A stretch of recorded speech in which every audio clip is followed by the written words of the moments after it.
나는 하나님의 자녀이며 성경 속에 있는 모든 약속들도 내 것이고 성경이 할 수 있다고 한 모든 일들을 나는 할 수 있습니다. 나는 지금 영원불변한 하나님의 말씀을 받습니다. 내 생각은 깨어있고 내 마음은 열려 있습니다.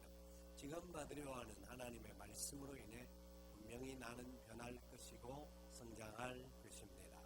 할렐루야. 아멘. 은혜로 여는 복음의 신비 11번째, 성령을 따라 행하라. 성령을 따라 행하라. 제목입니다. 여러분, 예수님을 믿는 그리스도인들이라고 고백을 하고 살고 있죠. 나는 예수 믿는 사람이다. 나는 예수님과 함께 살기를 원한다. 하는 기본적인 고백들을 하고 살아갈 줄 압니다.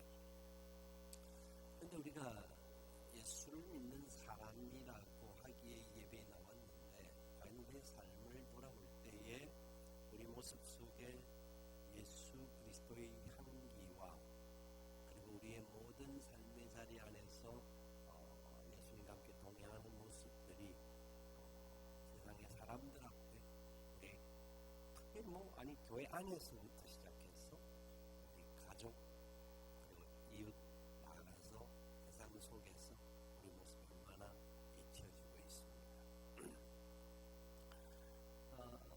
우리는 매주일마다 주님 앞에 나옵니다. 주님 앞에 나와서 또 지난 일주일의 삶을 돌아보면서 회개하고 새롭게 뉘우치고 앞에 새로운 출발을 합니다. 주님 앞에 나와서 그래도 회개하는 건 너무나 감사하고 복된 일이죠. 근데 그 일이 나아가서 또 동일하게 반복된다는 데 있다는 겁니다.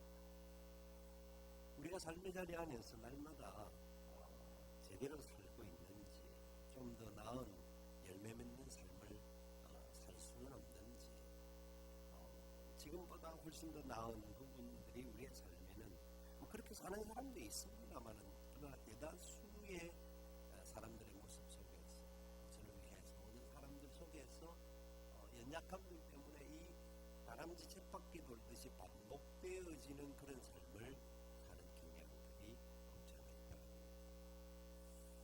우리 성가대원들은 지난 일주일의 삶 속에서 나는 굉장히 잘 살았다 자부할 수 있는 분들이 얼마나 있겠죠. 이게 있어야 되죠. 근데 사실은 우리의 삶의 모습 속에서 이 연약함들을 우리를 계속해서 다스리고 힘들게 하고 마음은 그렇지 않은데 육신이 약하고 이런저런 부분들과 인하여서 넘어지고 깨어지고 되는 것입니다. 교회는 나오지만 그리스도인다운 삶이 되지 못하는 모습들이 있다는 겁니다. 어떻게 하면 좋을까요?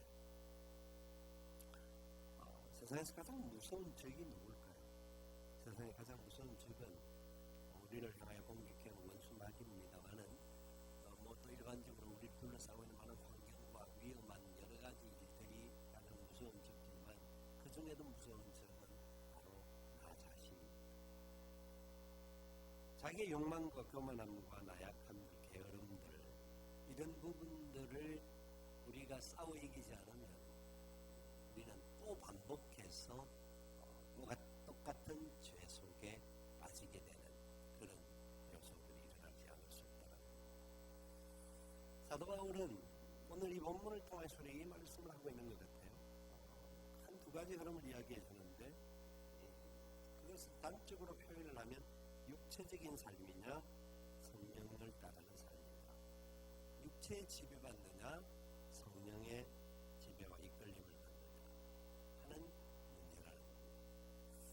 우리가 갈등 구조를 느끼게 되는 부분들이 어디에서부터 많아지는가 하는 것들을 이야기하는데 첫 번째 살펴볼 수 있는 것은 육체에 대한 문제를 이야기를 해요. 자, 16절 이하에서 16절 17절 두 절만 보면 이렇게 이야기를 합니다.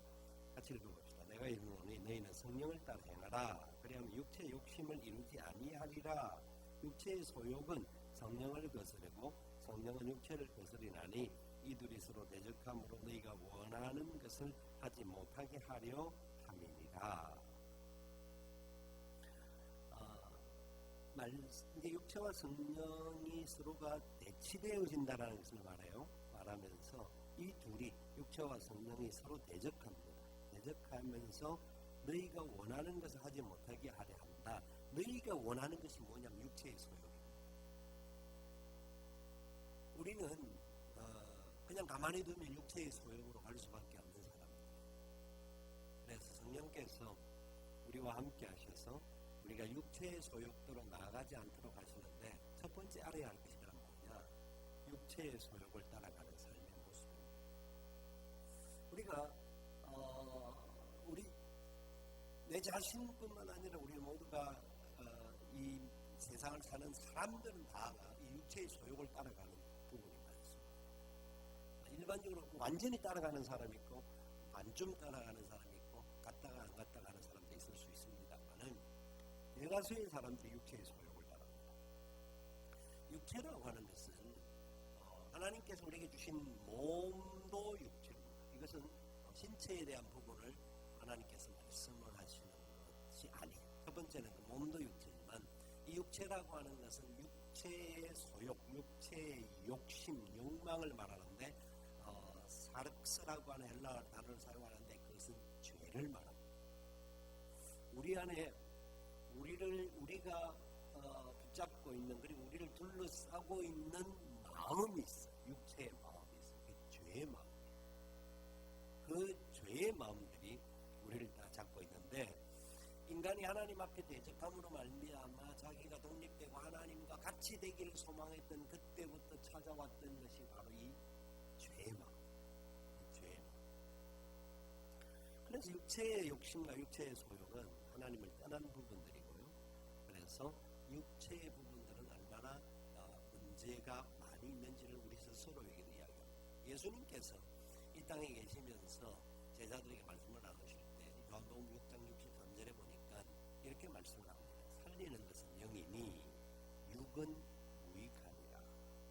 이 육이라고 하는 것은 단순히 바디, 몸을 말하는 것이 아니라 우리 육적인 마음이라는 이 무익하다라고 예수님은 단정하셨어요. 육이라고 하는 것은 죄의 지배를 받는 인간의 본성을 말합니다. 그래서 인간은 원죄와 자범죄가 있다 뭐 이렇게 말을 하는데 그런 죄로 인하여서 계속 무장되어 있는 부분을 말합니다. 사도 바울은 로마서 8장에서 이 부분을 아주 좀 더 구체적으로 이야기를 해주고 있어요. 로마서 8장 5절 이하에 보니까 육신을 따르는 자는 육신의 일을, 영을 따르는 자는 영의 일을 생각하나니 육신의 생각은 사망이요 영의 생각은 생명과 평안이니라. 육신을 따르는 사람이 있는데 육신을 따르는 사람은 사망의 길로 갑니다. 그래서 갈등 구조와 염려와 두려움과 불안과 싸움 속에 살아갈 수밖에 없는 거예요.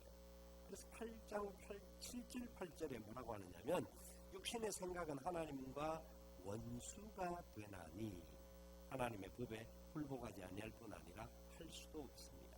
육신에 있는 자들은 하나님을 기쁘시게 할 수 없느니라. 왜 우리가 그리스도인답게 못 사느냐면 우리 속에 성령님이 예수로 말미암아 예수 그리스도를 주로 영접했지만 육의 사람, 옛사람 남아있습니다.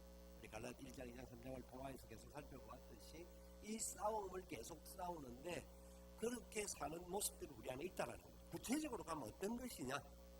19절부터 21절까지 15개와 그와 같은 것들이라고 말하는 15개 이상의 것들을 이야기를 합니다. 그 구체적으로 한번 조금 나누어 살펴보면 이런 겁니다. 첫 번째 19절에 보니까 육체의 일은 분명한데 뭐라고 말하죠? 음행과 더러운 것과 호색 이 세 가지. 먼저 첫 번째 살펴보면 세 가지인데 육체를 입고 있는 육의 마음의 지배를 받는 사람들이 행하는 이 첫 번째 것은 성적인 죄악입니다.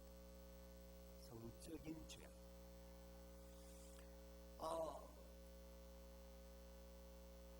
우리는 성적으로 죄를 짓지 않는다라고 말하는 사람, 당당하게 말할 수 있는 사람이 있지만 예수님께서 여자를 보고 음욕을 품는 자만 직접 어떤 행동을 했다든지 이런저런 아무 하지 않음에도 불구하고 생각만 가지고도 음욕을 품는 자는 간음한 자라고 이야기해요. 사람들은 어느 통계학적에서 보니까 남자들은 하루에 2,000번인지 2만 번, 제가 정확한 숫자는 모르겠어요. 이게 스쳐 지나간다고 합니다. 내가 이게 의식과 무의식 속에 통틀어서 여자들 가면 전혀 없을까요? 안 되나? 우리 몸 구조라는 자체가 그런 부분으로 되어 있는 인간적인 구조가 있다는 거예요. 그런데 문제는 이 성적인 죄는 특별히 성전을 더럽히는 역할을 합니다. 다른 죄들은 다른 사람과의 관계 속에서 죄가 일어나는 것인데, 성적인 부분은 다른 사람과의 관계도 있지만 특별히 자기 자신을 더럽히는 부분들이 있다는 거예요. 고린도전서 6장 18절 말씀해 보니까 음행을 피하라. 사람이 범하는 죄마다 몸 밖에 있거니와 음행하는 자는 자기 몸에 죄를 범하느니라. 다른 곳에도 피해를 주는 것 사실 분명한 겁니다만, 그러나 그것보다 더 중요한 것은 이 쾌락을 쫓고 이 부분을 향하여서 사람들이 손을 내밀 때에 중요한 것은 하나님의 몸인 성전을 더럽히는 것. 이상한 영상물만 보아도 상당히 오랫동안 그 사람의 사고를 지배합니다. 그래서 하나님의 사람들의 마음속에 하나님께로 가까이 가지 못하게 하는 부분들로 공격할 때가 굉장히 많습니다. 뿐만 아니라 그래서 우리 몸이 하나님의 지체인데 이 지체를 가지고 창기의 지체가 될 수 있는 거예요. 창녀의 지체. 이게 간음의 문제는 하나가 되어지는 부분을 이야기를 합니다. 그래서 장녀와 하나 되는 사람은 바로 그 몸이 되는 것이다 까지 고린도전서 6장에서는 아주 확정을 가지고 말씀하고 있습니다. 특별히 우리 그리스도인들에게는 그래도 소망을 주는 것은 주와 합하는 자는 한 영이니라 하는 말씀으로 이 사람들의 이성적인 죄에 대하여서 그럼에도 불구하고 우리가 무엇과 합쳐져야 할 것인가를 위해서 열어주고 있다는 것. 이 육적인 죄를 이기는 비결은 이 성욕, 어떤 성적인 죄를 이기는 비결은 나는 성가라서 나는 기도 많이 하고 나는 일하니까 다 이길 수 있어 라고 할 수 없다라는 겁니다. 이런 내용을 따라서 볼때에. 그래서 요셉이 피난을 한 것과 그리고 성경에서 음행을 피하라고 고린도전서 6장에서 말하는 것을 비추어 볼 때 많은 학자들이나 많은 사람들이 음행은 이 육적인 성적인 죄는 우리가 부딪혀서 이기는 것이 아니라 피하는 것이다. 36개가 상수라는 거예요. 피해. 근데 우리 주위에 우리가 피하고 싶어도 피하지 못할 정도로 둘러싸이는 환경들이 이 성적인 문란함을 만들 수 있는 것들이 너무나 많더라고요. 저와 여러분 상관없으면 좋겠습니다만 그러나 그렇지 않다는 거예요. 그래서 성적인 죄악이 너무나 매력적인 것들로 사람들을 유혹하고 있기 때문에 넘어가기 쉽습니다. 그래서 독사의 이빨에 나오는 살인독과 같다. 그런 얘기가 있습니다. 두 번째, 우리가 육적인 부분을 따를 때 나타나는 죄가 있는데 5장 20절에 보니까 앞에 두 개를 말합니다. 우상숭배와 주술. 우상숭배와 주술. 이 두 가지는요, 종교적인 죄악입니다. 우리 그리스도인들조차도 종교적인 죄악을 저지를 수 있습니다. 세상 사람 말하는 우상숭배나 주술은 일반적으로 세상 사람이니까 그런 이게 성경에 있다라는 것은 그리스도인들에게 하는 말이거든요. 그러면 하나님께서도 십계명을 주시면서 우리에게 우상숭배하지 말라고 말씀을 하셨어요. 왜? 우상숭배할 수밖에 없는 소질이 우리 안에 있다라는 겁니다. 그 우상숭배에 대해서는 다음 기회에 좀 더 많이 말씀을 나누고자 합니다. 우상숭배가 제사적인 면이 있다고 한다면 주술은 선지자적인 예언적인 면이 있습니다. 이게 무슨 말이냐면 주술은 개인의 사욕을 채우기 위한 행위인데 신자가 우리 성도들이 하나님께 영광을 돌리지 않고 영광을 위하지 않고 자기의 육적인 야욕을 위하여서 성령을 구한다든지 그 다음에 뭐 이용을 한다든지 그것을 선언을 한다든지 하는 그런 부분들을 말하죠. 마술사가 바울에게 자기에게 성령을 달라고 했습니다. 그 성령을 달라고 한 것은 그냥 성령 자체가 기뻐서 달라고 한 것이 아니라 자기도 더 큰 돈을 벌기를 소망하는 그런 마음에서 행했던 일입니다. 예, 그런 것들입니다. 우리에게는 많지 않을 수 있다고 말할 수 있지만 그럼에도 불구하고 우리를 둘러싸고 있는 부분이 있습니다. 자, 그럼 구체적으로 우리와 적용되어 수 있는 것이 있다고 한다면 이것들이라고 말할 수 있는데, 세 번째인데요, 원수 맺는 것에서부터 투기까지 8가지를 말합니다. 원수 맺는 것과 분쟁과 시기와 분냄과 당짓는 것과 분열함과 이단과 투기, 이 8가지는요 육체적으로 범하게 되는 불화의 죄악입니다. 화문을 이루지 못하고 트러블을 일으키고 화평을 깨트리는, 특별히 인간이 가지고 있는 기질에서 나타나는 죄의 문제. 이 기질이 하나님이 원래 주신 기질이 나쁜 것이 아닌데 죄가 그 기질을 덮어서 이기적인 기질로 만드는, 우리들이 가지고 있는 이기적인 욕심에 의해서 나타나는 죄악들이라는 것. 육체를 따라가는 저와 여러분의 삶의 모습에서 이런 부분들이 얼마나 순간순간 나타나는지 체크해 볼 필요가 있습니다. 여러분들은 언제 어디를 가도 여러분이 가는 곳마다 피스메이커로, 평화의 도구로서 많은 사람들에게 평화를 주고 기쁨을 주고 소망을 주고 여러분을 만나는 사람마다 얼굴이 확 펴지고 그렇게 되기를 바랍니다. 근데 우리는 감히 그렇게 말을 못합니다. 그러고 싶지만 그렇지 못할 때가 많습니다. 왜? 우리가 육체적으로 우리의 소욕을 따를 때가 많더라고요. 은혜를 받을 때는 그런데 돌아서면 이기적인 마음이 올라옵니다. 누가 나를 조금만 무시해도 마음이 불편하고 원망이 나옵니다. 두고 보자라는 마음들이 생깁니다. 우리 안에 성령의 사람인 우리들 속에도 끊임없이 반복되어지는 이 육체의 죄악들의 모습이 얼마나 많은지.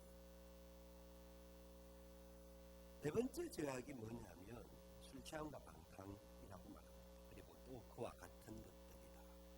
술 취함과 방탕, 이런 종류의 부분인데, 술 취하다라는 말은 우리는 이 말대로 취하지 말라고 했지 않느냐라는 말로 술을 먹는데, 술을 먹고 안 먹고의 문제를 떠나서 본질적인 의미를 정확하게 알아야 합니다. 성경은 항상 단정해서 말합니다. 술 취하지 말라. 이는 방탕한 것이.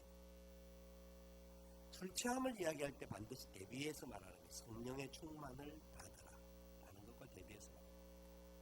술은 우리가 충분히 조절해서 먹을 수 있다고 생각하지만, 그러나 사람들이 처음에는 술을 먹지만 나중에 술을 먹고 쓴 다음에 술이 사람을 먹는다고 말하죠. 술이 사람을 먹음으로 말미암아 거룩한 몸인 하나님의 성전을 더럽힐 뿐만 아니라 세상 앞에, 다른 사람들 앞에 우리의 모습이 거룩하고 구별되어 있는 모습, 무언가 좀 더 존귀함을 나타낼 수 있는 모습이 아니라 사람들과의 관계 속에서 저 사람 예수는 교회를 다닌다고 들었는데 교회 그냥 중직자라고 하던데 하는 그런 부정적인 모습들이 그들의 입에서 나올 때에 우리 안에는 이미 성령의 소욕보다는 육체의 소욕이 더 강한 것이고, 그 사람들에게 하나님께 영광을 돌리지 못하게 하는 그런 요소들이 나타난다는 겁니다. 우리나라는 유독 술에 관대한 문화를 가지고 있다고 봅니다. 취하지 않으면 된다 라는 말로서 서로 속이는 경우가 많은데, 성경에도 술을 먹는 길을 이야기를 한 게 있습니다. 우리의 위장병을 고치기 위해서 포도주를 하고 이런 부분에 대하여서 자기의 몸을 보호하기 위해서 그런 부분에 대하여서조차 하지 말라는 것은 아니죠. 그러나 그런 부분들을 떠나서 우리가 살고 있는 삶의 세계 속에서, 세상 속에서 술 문화, 특별히 우리 청년들이 즐겨 부르는 노래 중에서 이런 노래, 술 노방을 세우고 이런 고상하게 부르는 노래 중에 하나인데 삶의 자리 속에서 아이들도 그냥 진짜 어떤 뭐 그런 저런 부분에 있어서 교제를 위한 그런 모습이라기보다는 그거 자체가 문화가 되어져서 그거 자체가 사람을 지배하는 부분들로 가 있다는 것을 보게 합니다. 그래서 그것은 결국 방탕함으로 가게 하는 겁니다. 방탕이라는 말 자체는 음란을 제외한 음란 이외의 모든 무절제한 향락주의를 말하고 있습니다. 우리 안에 무절제한 향락주의들이 있다라는 겁니다. 자, 이 15가지 이상의 육체의 소욕에 나타나는 결과에 대한 죄들을 나누었는데 저와 여러분의 모습 속에는 전혀 이 육체의 소욕과 같은 것이 나타나지 않고 우리 안에는 참된 기쁨과 감사만이 넘치고 있는지. 눈은 항상 다른 데로 가는데 훨씬 효과적이라는 거예요. 설교를 하는데도 보시는 분은 오시더라도 보실 분은 나를 보셔야 되는데 그러니까 여러분 길을 가는 중에도 항상 견눈질을 하는 성령의 사람이 걸어가다도 말씀대로 가겠다고 하면서도 견눈 줄 이게 우리 속성이에요. 실제로 그렇습니다. 바람이 지나가면 어제 결혼식 하는데 축가하는 중에 그랬죠. 이제 지하철 안에 예쁜 여자 쳐다보지 않고 택도 아리만생이에요. 결혼한다고 안 쳐다봅니까? 그건 노래 가사고 희망사항이지 인간의 구조 자체가 그랬어요. 죄의 구조가 그걸 알지 못하면 우리는 내가 이길 수 있어. 난 결혼도 했고 나는 예수도 믿으니까 아니라는 겁니다. 자, 지금 이야기했던 이 죄들 중에서 우리는 전혀 상관없다. 그런 사람이 있어야 합니다. 저도 그렇지 못한 부분들이 있다는 고백을 할 수 없습니다. 그런데 이런 우리들이 나타나는 죄의 결과가 뭐라고 합니까? 하나님의 나라를 유업으로 받지 못한다라는 겁니다. 안타까운 거죠. 그렇기 때문에 우리의 삶의 자리가 항상 번복이 되어 있고 뭔가 혼합되어 있고 뭔가 항상 이 감사와 기쁨 속에 가기보다는 흔들리는 경향들이 많다는 거죠. 그런데 그렇게만 말하지 않고 다음 단계를 말씀하는데 22절 23절에서 우리에게 성령의 열매를 맺는 길이 성령의 열매의 결과에 대한 부분을 먼저 말씀을 해줍니다. 자, 결과 성령의 열매는 사랑과 희락과 화평과 오래 참음과 자비와 양선과 충성과 온유와 절제니 이와 같은 것을 금지할 법이 없느니라. 여러분, 왜 성령의 열매라고 말씀을 하시면서 이 9가지를 말씀하고 있을까요? 성령의 열매는요, 나타나는 내용은 9가지. 여기 성령의 열매들은 이라고 하지 않고 성령의 열매는 이라고 말하고 있다는 것을 알아야 합니다. 9가지는 들이잖아요. 그죠? 복수죠. 그런데 성령의 열매는 이라고 단수를 사용하고 있습니다.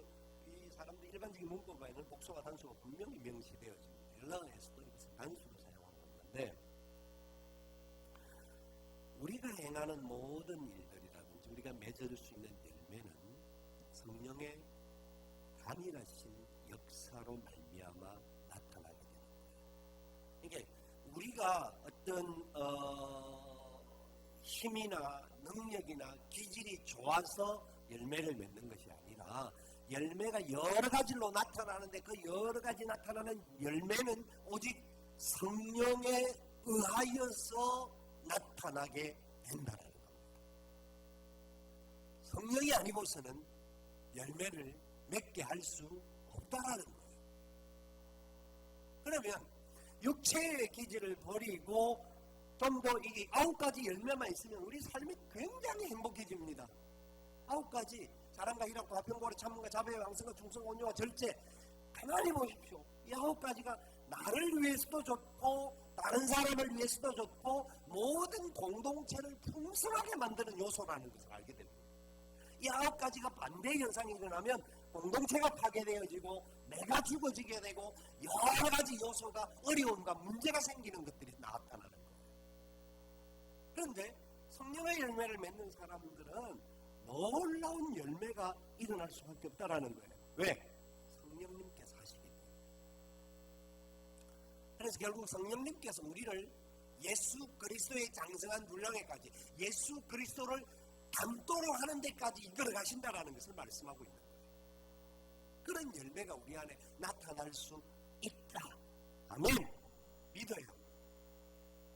육체의 소욕과 성령의 소욕이 싸우는데 성령의 소욕이 우리 안에 나타나는 거예요. 그런 성령의 역사가 나타날 때 사람들은 보통 생각하면 성령 충만한다, 뭐 예수 믿고 성령 뭐 세례를 받았다 이런 말로 하면 우리는 참 이런 말을 쓰고 싶지는 않습니다만 일반적으로 사람들이 말할 때 광신자, 교회에 미친 사람 이럴까 싶어서 성령 충만과 성령 세례 받는 것에 대해서 부정적인 생각을 하는 경향들이 있어요.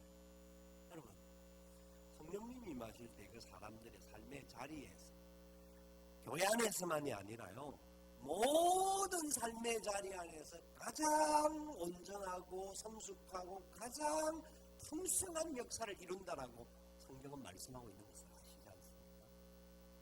아십니까? 에베소서 5장 18절 이하든지 골로새서 3장 15절 이하에 보면 같은 내용입니다. 그런데 에베소서 골로새는 약간 문맥을 다르게 이야기를 하는데 에베소서 5장에서는 말하기를 술 취하지 말라 이는 방탕한 것이 오직 성령의 충만을 받으라. 성령 충만, 술 취함과 성령 충만을 대비해서 말씀합니다. 그러면서 성령 충만 받는 사람들이 무엇이 나타나느냐? 시와 찬미와 신령한 노래들로 서로 화답하며 너희의 마음으로 주께 노래하며 찬송하며 범사에 우리 주 예수 그리스도의 이름으로 항상 아버지 하나님께 감사하며 그리스도를 경외함으로 피차 복종하라. 성령 충만 받는 사람들은 하나님과의 관계가 감사와 기쁨과 예배와 놀라운 삶의 풍성함이 일어날 뿐만 아니라 다른 사람과의 관계 속에서 피차 복종할 수 있는 관계가 된다. 자, 그래서 에베소서 5장 22절 이하에 33절까지 부부가 어떻게 될 것인가 이야기를 해요. 여러분, 성령 충만한 부부가 있으면 그 가정은 그 어디나 하늘나라 됩니다. 이게 말씀의 약속입니다. 그래서 부부가 함께 모여서 거룩한 교회가 된다고 말씀합니다. 성경에서 말하는 교회를 말합니다. 우리가 말할 일반적으로 지금 이 세상에서 이야기되어지는 교회의 모습들은 말 많고 불평 많고 싸움 많고 찌질이 볶고 이런 부정적인 요소가 사람들 속에서 심겨져 있지만 성경이 우리에게 말씀하는 교회는 그리스도의 몸으로서의 완전함을 말합니다. 이게 성령 충만한 사람이 부부가 되어질 때 남편과 아내가 온전한 교회가 되어져요. 온전한 교회. 자, 그런데 두 사람이 다 그러면 더 좋겠습니다만 한 사람은 성령 충만한 예수를 믿는 사람으로서 그럼 내가 성령 충만 은혜를 받는다고 생각합니다. 한 사람은 그렇지 못한 사람이라고 생각해 봅시다. 우리는 모든 문제를 남 탓하죠. 저 인간 때문에 그래. 저 인간만 바뀌면 나도 바뀔 텐데. 그게 우리 모습입니다. 다른 사람에 대해서 우리는 탓하는 것이 너무나 습관화되어 있고 상습화되어 있습니다. 그런데 성령 충만한 그리스도인이라고 한다면 사랑과 희락과 평강과 창과 자비와 양성과 충성과 온유와 절제 아홉 가지 나오는데 이 9가지 열매를 내가 가지고 있다고 한다면 그 사람의 문제가 나타날 때도 내가 참아줄 수 있죠. 그 사람의 문제가 있다 할지라도 자비로서 덮어줄 수가 있어요. 그리고 내가 왁 하고 싶지만 그 인간이 워낙 잘못했으니까 절제할 수 있는 거예요. 아멘? 못한다고 한다면 지금 우리 육체의 소욕을 따르는 사람들이야. 간단한 거. 육체의 소욕을 따르니 하늘나라 유업을 못 받는 사람의 모습으로 살면서 이 땅의 삶이 지옥과 같이 되는 거예요. 가장 행복해야 될 가정, 가장 행복해야 될 그 교회 공동체와 같은 그곳이 지옥도 되어질 수 있는, 그러면서 남 탓을 하는 주의 모습이죠. 여러분, 그래요. 분명히 상대방에 문제가 있을 수 있고요. 문제가 더 클 수도 있고, 그 사람만이 전적인 문제일 수도 있습니다. 그때 성령 충만한 저희들은 예수 그리스도가 나를 위하여서 그 어떤 상황도 상관없이 사랑해 주셨듯이 열매를 맺어야 하고 사랑해야 합니다. 힘든 겁니다. 저도 잘 못합니다. 이게 가능하다는 거. 성령 충만하면 믿어야 됩니다. 그런 말을 전혀 못 봤으니까 지금까지도 그렇습니까?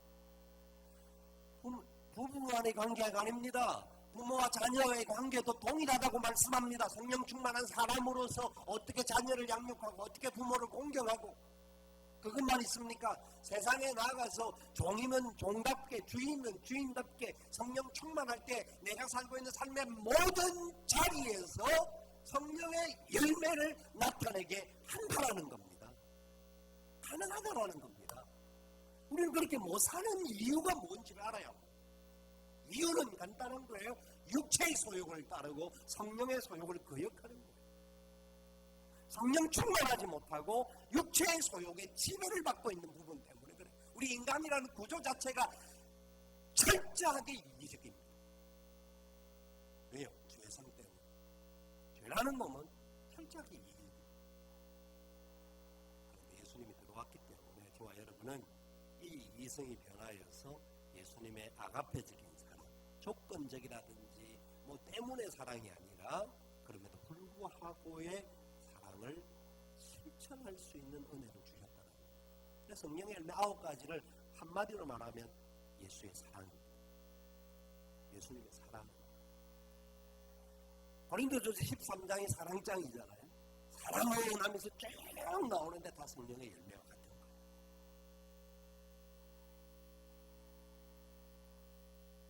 어떻게 살고 싶습니까?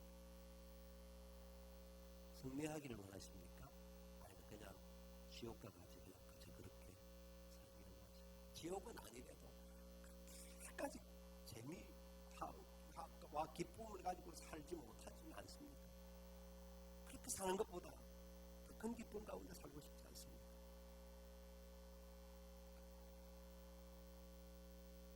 오늘 목요일날 병원에 신방을 가서 고통 중에 있는 집사님을 위로하면서 말씀을 나누는 중에 믿음을 분명히 갖고 있지만 그 아픔 때문에 굉장히 마음이 좌절되고 낙심이 되고 혼란이 온다는 그런 고백을 하더라고요. 그래서 그렇죠. 불쌍하죠. 사람인데 그 아픔, 그 암이 다시 재발되어지는 상황에서 나타나는 힘든 것을 어떻게 다 표현하겠습니까? 그런데 그 약한 마음 자체가 우리 몸을 더 약하게 만든다는 걸 아셔야 됩니다. 성령님이 내 속에 계셔서 우리에게 말씀합니다. 우리가 문제가 있든지 어려움이 있든지 어떤 상황이 생기든지 간에 우리를 위해 탄식하시면서 같이 기도하셔서 우리 안에 참으로 성령 안에 있는 사람들이 어떤 기쁨과 어떤 행복 속에 살아갈 수 있도록 해줄 것을 약속하고 있는데, 몸에 병은 나타났지만 나는 하나님의 사람이며 영의 사람입니다. 생명은 하나님의 손에 있는 것인데 우리가 그것 가지고 걱정하고 염려, 힘든 것은 사실이지만 성령님께 붙들려서 마음에서부터 감사가 나왔으면 좋겠다. 찬양이 나오면 좋겠다. 정물하게 기도하니 하나님의 마음을 만지시는 것을 느꼈습니다. 그렇습니다, 여러분. 우리는 다시는 무수하는 종의 영을 받지 아니하고요, 양자의 영을 받았습니다. 그래서 하나님을 아빠, 아버지라고 부를 수 있도록 우리에게 허락하여 주셨고요. 그것을 위하여서 그리스도의 상속자로 세워주셔서 상속을 받을 수 있는 은혜를 허락하여 주신 상황 속에 이 땅에서는 고난도 다 같이 온다는 겁니다. 고난이 온다 할지라도 하나님의 손에 붙들린 사람들답게 우리는 승리할 수밖에 없다는 겁니다. 여러분, 성령을 따르고 성령의 열매를 맺는 삶을 살아야 합니다. 어떻게 하면 그럼 가능할까요? 정과 우리의 정욕과 탐심, 그전에는 정과 욕심이라는 말로 썼는데 구체적으로 정욕과 탐심을 십자가에 못 박아라는 것.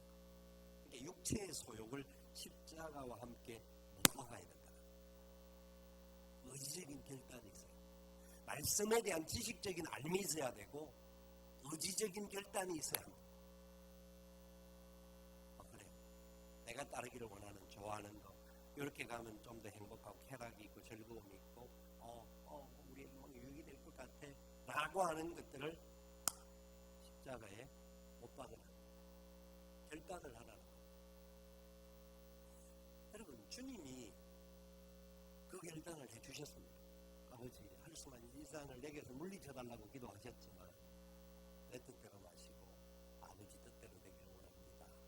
고백하신 분이 나여서 십자가에 달리심을 순종하셨습니다. 그 순종의 결과 저와 여러분들이 새 생명과 소망을 얻고 이 땅에서 참된 샬롬을 누리면서 살 수 있는 복을 받게 되었습니다. 우리도 예수님을 따라야 되는 거죠. 정과 욕심을 십자가에 못 박는다. 내가 그리스도와 함께 십자가에 못 박혔나니 그런즉 이제는 내가 사는 것이 아니요 오직 내 안에 그리스도께서 사시는 것이라.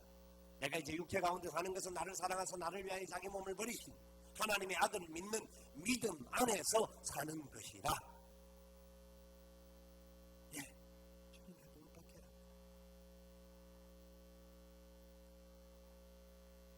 철저하게 이 부분에 우리가 고백하는 거예요. 결단을 해야 되는데 이 결단을 한 상황에서 우리가 잊지 말아야 할 것은 예수님께서도 말씀을 하셨죠. 우리 몸에 더러운 귀신이 내어줬고 난 다음에 그곳에 새로운 영, 새로운 은혜를 받지 못한 사람들은 더러운 귀신이 나가고 난 다음에 빈 공허한 마음에 나중에 더러운 귀신이 돌아다니다가 보니까 또 빈집이 있어 해서 7배나 무서운 더러운 그 추악한 귀신을 속에 집어넣었다는 이야기가 있습니다. 그렇기 때문에 빠져나간 부분에 있어서는 반드시 채워져야 되죠.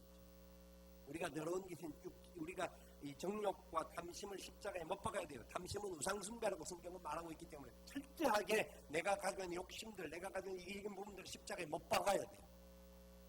그리고 의지적인 결단으로만 하면 내 힘으로 가면 된다라는 겁니까? 아니에요. 그 다음에 우리가 해야 하는 거예요. 성령을 구해야. 성령님을 구해야. 성령님은 구하는 자에게 찾아오시는 우리의 보혜사이십니다. 우리를 만지시는 분이시고 변호사이시고 다스리시는 분이십니다. 성령을 구해야 합니다. 찰콥스라고 하는 하버드 대학 교수님이시고 우리 한국에 선교사로 오셨던 그분이 하늘로부터의 불이라고 하는 책에 이런 말을 했습니다. 사람들이 교리를 알지도 못하지만 말씀을 그대로 붙잡고 주여 성령을 주옵소서 간절히 구한 사람과 교회에 하나님이 응답하셨습니다. 한 번 있다가 사라지는 일시적인 현상이 아니었습니다. 그들을 통해서 시작된 성령의 불길은 21세기를 열어가는 시점에 이르러 전 세계 교회에 확산되었습니다. 주여 성령을 주옵소서. 밤낮 없이 기도하며 사모하는 교회들은 183%나 성장했다는 사실입니다. 하나님의 영이 놀라운 역사를 행하십니다. 그러나 구하지 않는 사람을 통하여서 성령이 어떤 역사도 행하시지 않습니다. 성령을 구하시는 것이 광신자가 되는 것이 아니라 바로 믿는 것입니다. 성령님의 손에 붙들려 성령을 따라 살아가는 사람이 성령의 열매를 맺을 수 있기에 성령을 구하지 않고는 이 일을 할 수가 없습니다. 내가 맺을 수 있는 열매가 아닙니다. 성령님이 맺게 해주시는 열매입니다. 철저하게 성령님을 구해야 합니다. 구하십시오. 구해야 합니다. 회개할 것은 회개하고 구해야 할 것은 구해야 합니다. 그래야 우리가 승리할 수 있습니다. 내 힘으로는 약하고 넘어질 수밖에 없지만 성령을 사모하고 따라가는 사람들에게 반드시 그가 가는 곳마다 풍성함과 아름다운 열매가 넘치게 해주신다는 얘기죠. 오늘 이 갈라디아서 5장은 성부, 성자, 성령께서 함께 역사하시는 부분을 또 한 번 더 설명해주고 있는 말씀인데요. 그 말씀을 확인하고 말씀을 마치겠습니다. 저 앞주간에 봤던 말씀 13절의 말씀인데 너희에게 자유를 위하여서 부르심을 입었다. 이 불러주신 분이 성부 하나님이십니다. 우리에게 자유를 주시고. 그런데 우리는 육체의 기회로 가는 경향들이 있습니다. 그래서 육체의 기회로 가지 못하도록 예수님께서 저와 여러분들 위해서 육체를 십자가에 못 박아 주셨습니다. 우리가 십자가에 못 박아야 될 걸 24절에 그래서 말씀하는 겁니다. 그리고 16절부터 23절까지 성령께서 이 모든 사역들을 우리 속에 이루어 가신다는 약속입니다. 우리는 현재 짓는 죄를 따라서 또 하늘나라를 유업으로 못 받는 그런 모습이 나타날 수 있는 그런 구조적인 부분은 있지만 하나님이 우리를 향해 주신 사랑은 영원하기 때문에 우리를 포기한 것이 한 번도 없습니다. 우리는 부족해서 우리가 비록 넘어지고 깨어지고 옛날 길로 다시 돌아가는 길을 방황하고 있을지라도 지금 성령님 우리를 위해서